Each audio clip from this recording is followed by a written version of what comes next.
the sky fell and the earth shook. I've never been to a war zone, but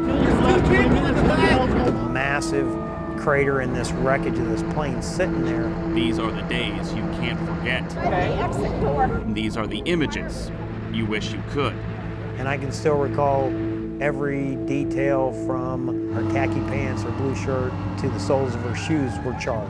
On the day the C-130 plane crashed, rookie Evansville firefighter Larry Zuber wasn't supposed to be working. He did anyway. I was in awe of that, especially, 5 months on the job and just kind of wide-eyed going, wow, what, almost to the point of what have I gotten myself into, but not quite. Not quite.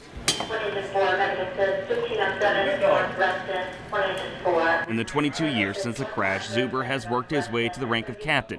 He's also the president of Professional Firefighters Local 357.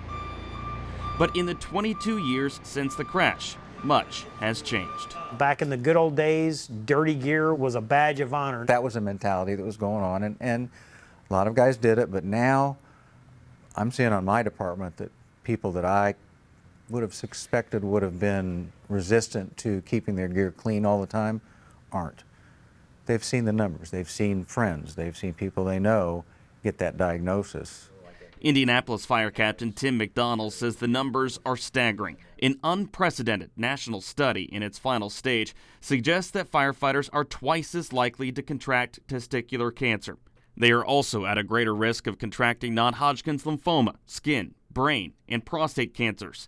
Researchers attribute it to the abundance of synthetic materials in the typical American home, materials that seep into the pores of the skin.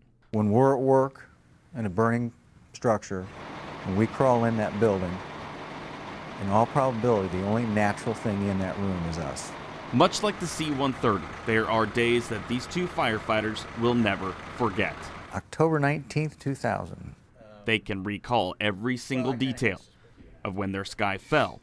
Oh man, it was like, wow. It was like this isn't, this isn't real. And their world shook. We had actually been on a fire run. We were cross-training with another firehouse. And I got a voicemail from my doctor. One of the paramedics on the engine looked at me and she goes, "What's wrong with your neck?" Unfortunately, that was at 11:55, and at noon, he was gone for the weekend. He put a scope in my nose and looked around, took it out, set it on the table, and looked me in the eye and said, "You have cancer." I was diagnosed at 47 years old with prostate cancer. Nasopharyngeal cancer. I was diagnosed in 2000. Zuber's treatment and recovery took 8 weeks. McDonald's took 8 months. I don't care how tough you are, cancer's tougher. Both men are now part of the Firefighters Cancer Support Network, which provides a mentor to talk to every cancer-stricken firefighter. I don't think anybody signed up saying, "Yeah, I'll take the job, and I know I'm gonna get cancer, or I'm gonna get non-Hodgkin's lymphoma, or I'm gonna end up with Parkinson's, or I'm gonna have heart disease." Some of those conversations can be found at a long, narrow table over a morning cup of coffee.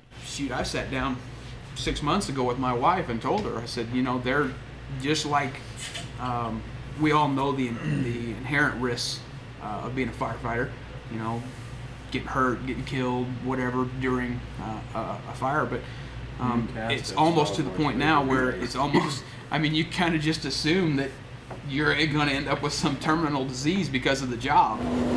They are silhouettes, and their job has its hazards. But if you ask anyone in the fire service, they'll tell you the reward is plenty worth the risk. I was never upset or angry that I'm a fireman and I got prostate cancer. I still believe I got the greatest job in the world. So what is being done to mitigate the risks? Specialized washers called extractors are now available to all the men and women of the Evansville Fire Department. Zuber lobbied the City Council to provide funding for this equipment, and along with specialized dryers, the extractors clean the gear of the dangerous chemicals found in the soot. Zuber says it's his personal mission to make sure that everyone uses that equipment. Jordan Vandenberg, Eyewitness News.